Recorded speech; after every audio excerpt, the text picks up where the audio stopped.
Hi மக்களே! இன்னைக்கு இந்த வீடியோல நான் உங்கள சந்திக்கிறதுல எனக்கு ரொம்ப சந்தோஷம். எல்லாருமே தீபாவளிக்கு பலகாரம் சுட ஆரம்பிச்சிருப்பீங்க. நானுமே இன்னைக்கு தேங்காய் பால் முறுக்கு தான் சுட்டேன். இந்த தீபாவளிக்கு தான் நான் ஃபர்ஸ்ட் டைம் வந்துட்டு இந்த முறுக்கே நான் ட்ரை பண்றேன். இதுக்கு முன்னாடி உள்ள தீபாவளி அப்பலாம் கொஞ்சம் வந்து குலோப் ஜாமுனோட முடிச்சுருவேன். வேற எதுவுமே செய்ய மாட்டேன். சரி இந்த டைம் வந்து முறுக்கு செஞ்சு பார்ப்போம் அப்படின்னு சொல்லிட்டு தேங்காய் பால் முறுக்கு தான் ட்ரை பண்ணியிருந்தேன். ரொம்ப சூப்பரா வந்திருந்துச்சு. இந்த தேங்காய் பால் முறுக்கு செய்யறதுக்கு வந்து 1 கப் உளுந்த மாவு, 4 கப் அரிசி மாவு, கொஞ்சமா வந்து பெருங்காயத்தூள், வெள்ளை எள்ளு தான் சேர்த்திருந்தேன். கருப்பு எள்ளு இல்லாதனால. அது கூட கொஞ்சமா வந்து சால்ட். இத நல்லா மிக்ஸ் பண்ணிட்டு, அது கூட 1 டீஸ்பூன் வந்து பட்டர் மட்டும் தான் சேர்த்திருந்தேன். ஆயில்லாம் எதுவுமே சேர்க்கல. அது கூடவே ஒரு 1/2 மூடி தேங்காய நல்லா வந்து அடிச்சு 2 பாலா பிரிச்சு வச்சிருந்தேன். ஒண்ணு வந்து திக்கான பால், இன்னொன்னு வந்து கொஞ்சம் தண்ணி மாதிரி இருக்கும்.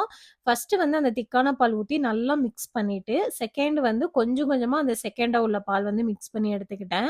நான் இந்த முறுக்கு ஃபர்ஸ்ட் டைம் ட்ரை பண்றனால, எனக்கு அந்த முறுக்கு மாவோட பதம் என்ன அப்படிங்கிறதும் தெரியல. சரி ஒண்ணு போட்டு பார்க்கலாம் அப்படின்னு சொல்லிட்டு போட்டேன். கொஞ்சம் பயந்துகிட்டு தான் போட்டேன். என்கிட்ட வெடிச்சிருமோ என்னமோன்ட்டு. ஆனா வெடிக்கலாம் இல்ல. அந்த முறுக்கு வந்து பிரிஞ்சு வந்துருச்சு. நானே ஒரு கெஸ்ஸிங்ல தான் சரி மாவு டைட்டா இருக்கும் போலன்னு சொல்லிட்டு, இன்னும் கொஞ்சம் தேங்காய் பால் நல்லா மிக்ஸ் பண்ணிட்டு, அதுக்கப்புறம் இன்னொன்னு போட்டு பார்த்தேன்.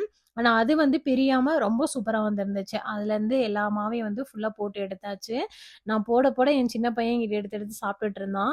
இதுல சோகமான விஷயம் என்னன்னா, தீபாவளி வர்றதுக்குள்ளயே எங்க வீட்ல முறுக்கெல்லாம் தீர்ந்து போச்சு.